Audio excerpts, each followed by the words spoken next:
நடிகர் சங்க தேர்தல் அலுவலகத்திற்கு சட்டவிரோதமாக விஷால் அணியினர் காவலாளியை நியமனம் செய்துள்ளதாக சென்னை தேனாம்பேட்டை காவல் நிலையத்தில் நேற்று SSR கண்ணன் புகார் அளித்தார். அந்த புகார் மனுவை தேர்தல் அதிகாரியிடம் SSR கண்ணன் இன்று வழங்கினார். இது தொடர்பாக நடவடிக்கை எடுப்பதாக தேர்தல் அதிகாரி கூறியதாக கண்ணன் தெரிவித்துள்ளார்.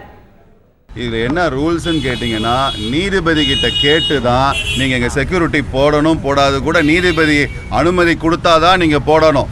எல்லா பேட்டிலையும் நீங்கள் சொல்கிறீங்கல்ல, நீங்கள் சட்டத்தை அப்படி பண்ணிட்டீங்க இப்படி பண்ணிட்டீங்கன்னு. நீங்கள் யார் சார் சட்டத்தில் கையெடுக்கிறது? நீங்கள் ஏன் அந்த மாதிரி பண்ணுறீங்க? அதான் நான் கேட்குறேன். அவரை கேட்டால் பாண்டவர் அணின்றாரு, அவரை கேட்டால் பூச்சி முருகன் சொல்கிறாரு. என்ன இது குழப்பம்? இது தேர்தலை ஜனநாயக முறைப்படி நாம் சந்திக்க வேண்டும். இங்கே உள்ள போஸ்டல் ஓட்டு இருக்குது. அவங்களா பாண்டவர் அணி சார்பாக ஒரு செக்யூரிட்டியை போட்டால் அதுக்கு என்ன உத்தரவாதம்? என்ன கேட்குறேன்னா, சட்டப்படி நடந்து கொள்ளுங்கள். எல்லா மீடியாலும் எல்லாரும் சொல்கிறாங்க, நீங்கள் சட்டப்படி நடக்கலை, அதை பண்ணலை, இதை பண்ணலைன்னு பாண்டவர் அணி சேர்ந்தவங்க எல்லாரும் பேட்டி கொடுக்குறாங்க. நான் ஒன்று கேட்குறேன், இது சட்டத்துக்கு புறம்பானது. யார் நீங்கள் யார் இந்த மாதிரி செக்யூரிட்டியை வைக்கிறதுக்கு உங்களுக்கு யார் அதிகாரம் கொடுத்தது?